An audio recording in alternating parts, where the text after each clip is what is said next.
Cette ère dont vous parlez, c'est l'ère de la technologie.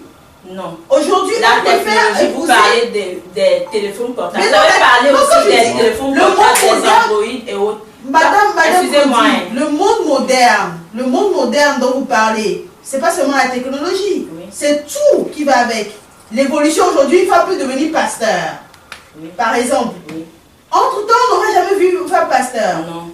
Ça a même interdit dans votre... Ah mais ça c'est un autre débat si vous permettez.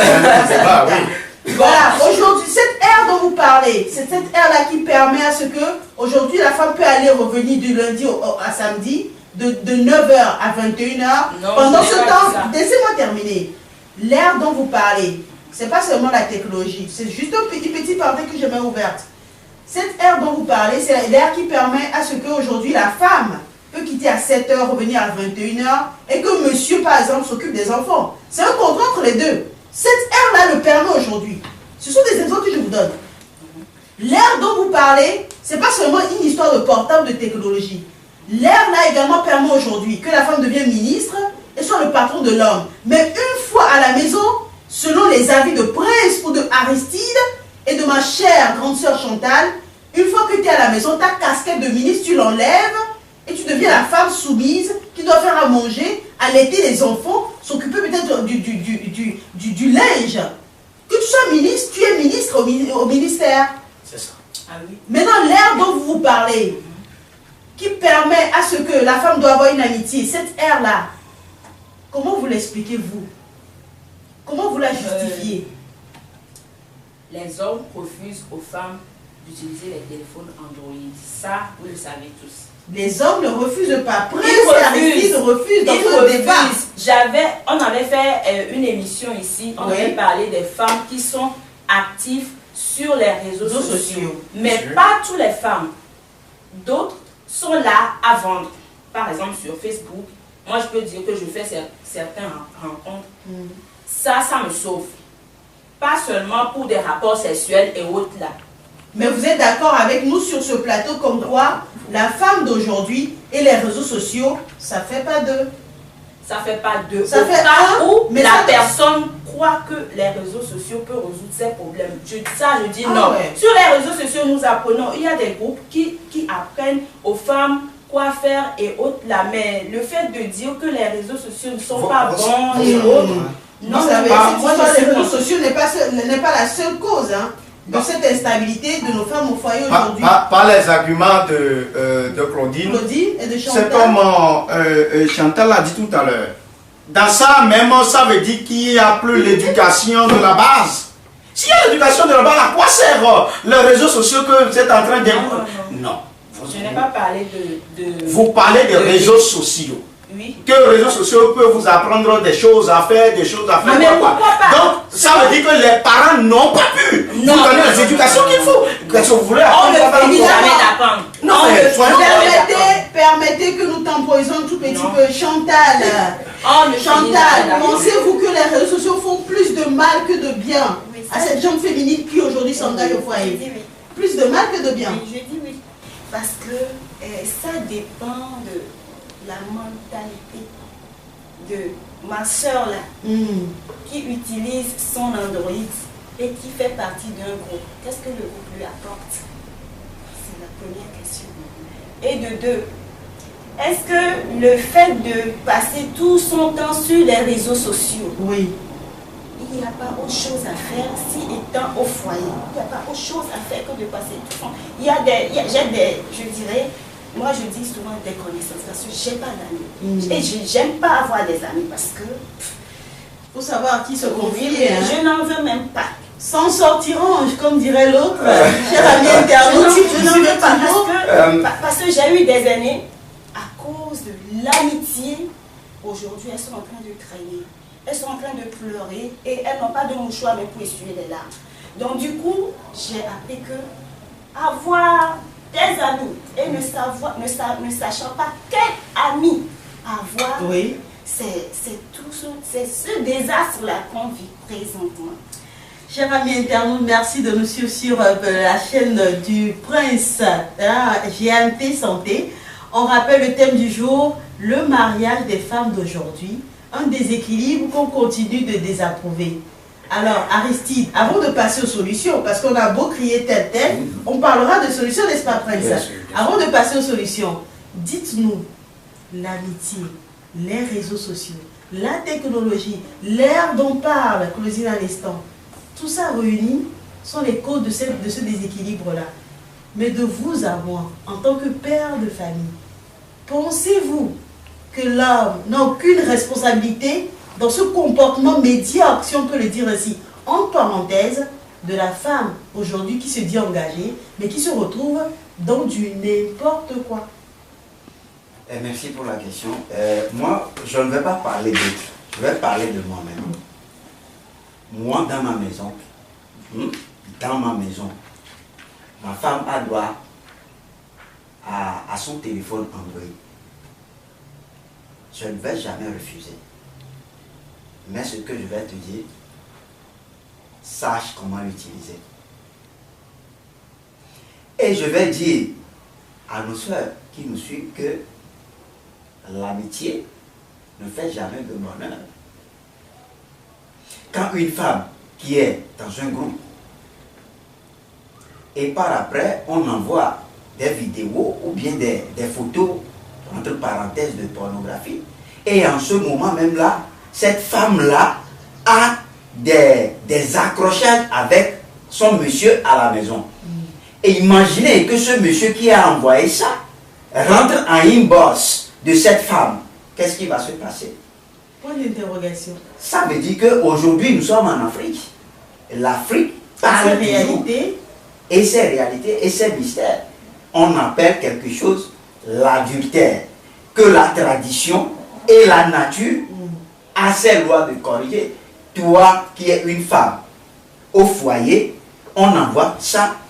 La personne rentre dans ton inbox, vous commencez à causer et il va commencer à te dire des mots mielleux. Monsieur Aristide, c'est ça qui vous titine, hein? Cette histoire d'adultère, de savoir que ma femme sera à quelqu'un d'autre, pendant que vous avez le droit de le faire en guillemets. Même dans la Bible, je ne veux pas avoir ce débat avec vous, ce n'était qu'une remarque, oui. En parenthèse. Mais dites-nous, dites à nos internautes, qu'est-ce qui vous donne cette assurance-là de vous permettre à votre femme de pouvoir utiliser un Android? C'est une question de confiance?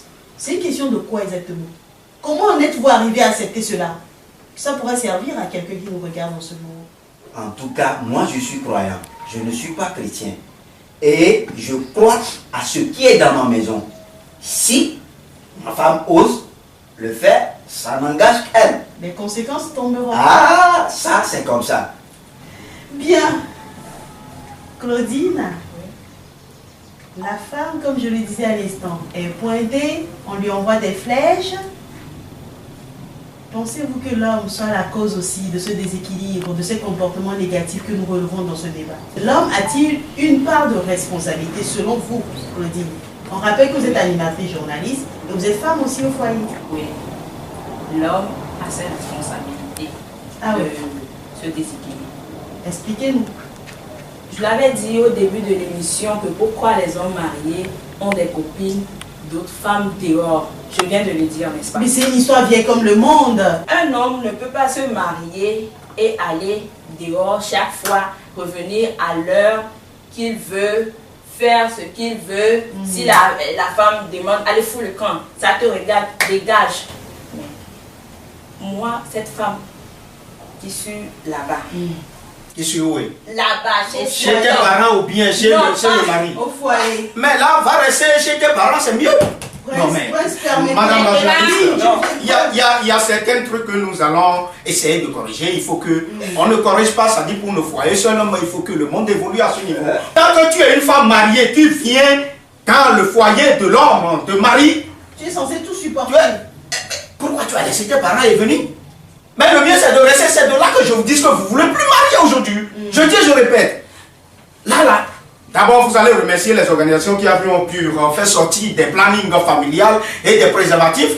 Sinon, par vos comportements, vous aurez même des grossesses au ouloulou comme ça, sans avoir des odeurs même. Et qu'est-ce qui vient par après? Et créer même des maladies voilà, comme ça pour avoir finalement des morts. Vous pensez que la femme aujourd'hui se donne n'importe comment avec des excuses qui ne tiennent pas la route? Tant que les femmes dépassent le nombre, ça dit 5 fois plus que les hommes, les garçons, alors qu'est-ce qui va se passer? Vous n'avez pas le choix en tant qu'homme, c'est ça? C'est pourquoi moi j'apprécie le Kenya qui avait vraiment voté et adopté la loi sur ça. Et c'est fait parce que, écoutez, Chantal, désolé, vous devez comprendre que aujourd'hui, quand les hommes, quand ils décident de prendre plusieurs femmes, tu dis que ton mari il sort, il revient, il fait ci, il fait ça. Ton mari t'a marié toi aussi, non? Donc toi, tu voulais le malheur de tes camarades, ou bien c'est ça? Oui, tu voulais pas que les autres aussi trouvent de mari. Parce que un homme, pour se marier, combien de nombres il va se marier d'abord avant qu'on ait au moins l'équilibre de mariage dans la vie d'aujourd'hui? Mais il faut au moins jusqu'à 5-7. J'aimerais relever un petit truc par rapport au fait que vous dites que Claudine insinue ou bien voudrait le mal de la dame qui est dehors que mon mari va voir. C'est tout le contraire, elle ne l'a pas dit ainsi. J'aimerais relever ce point-là. Elle ne veut pas le mal de la camarade qui est dehors, si on peut l'appeler camarade. D'accord? Elle ne veut pas son mal. Elle dit comme quoi tu m'as épousé, tu m'as fait une promesse, tu fais des allers-retours dehors. Parfois, il y a certains hommes qui le font par respect, qui le cachent. Mais il y a certains qui le brandissent comme un drapeau.